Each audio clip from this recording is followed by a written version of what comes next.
Hello guys, welcome to my new short. So আজ আমি আর আমার বান্ধবী দুজন মিলে রেডি হয়ে নিয়েছিলাম আর তাড়াতাড়ি করে বেরিয়ে পড়েছিলাম বাড়ি থেকে আর চলে গিয়েছিলাম আমাদের স্টেশন নিশ্চিন্তপুর মার্কেট।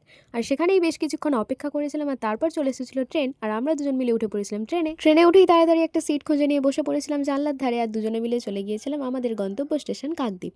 আর সেখান থেকেই দুজনে মিলে হাঁটছিলাম আর হাঁটতে হাঁটতে রাস্তার মধ্যে আমরা বেশ কয়েকটা ফটো তুলে নিয়েছিলাম আর কয়েকটা রিলসও তৈরি করে নিয়েছিলাম। কয়েকদিন ধরেই আমাদের মধ্যে আলোচনা হচ্ছিল যে একদিন মন্দিরে যাব। সো তারপরেই আমাদের দুজনের ডেটটা ঠিক করে নিয়ে বেরিয়ে পড়েছিলাম আর তাড়াতাড়ি করে চলে এসেছিলাম মন্দির প্রাঙ্গণে। আর সেখান থেকেই প্রবেশ করেছিলাম মন্দিরের ভেতরে। প্রায় অনেকক্ষণ বসেও ছিলাম মন্দিরের ভেতরে, একটা শান্ত পরিবেশে থাকতে কারই না ভালো লাগে, তাই না?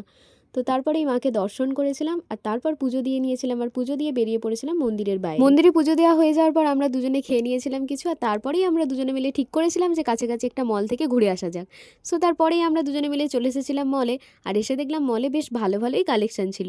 সো সেখান থেকেই আমরা বেশ কয়েকটা জামা কাপড় কিনে নিয়েছিলাম আর তারপর বেরিয়ে পড়েছিলাম বাড়ি যাওয়ার উদ্দেশ্যে। সো তখনও হয়ে গিয়েছিল প্রায় সন্ধে। সো চলো আমরা এখন বাড়িতে যাই। তোমরা আরও শর্টসের জন্য সাবস্ক্রাইব করে দিও। বাই বাই, খুব তাড়াতাড়ি দেখা হচ্ছে নেক্সট একটা শর্টসে। টাটা।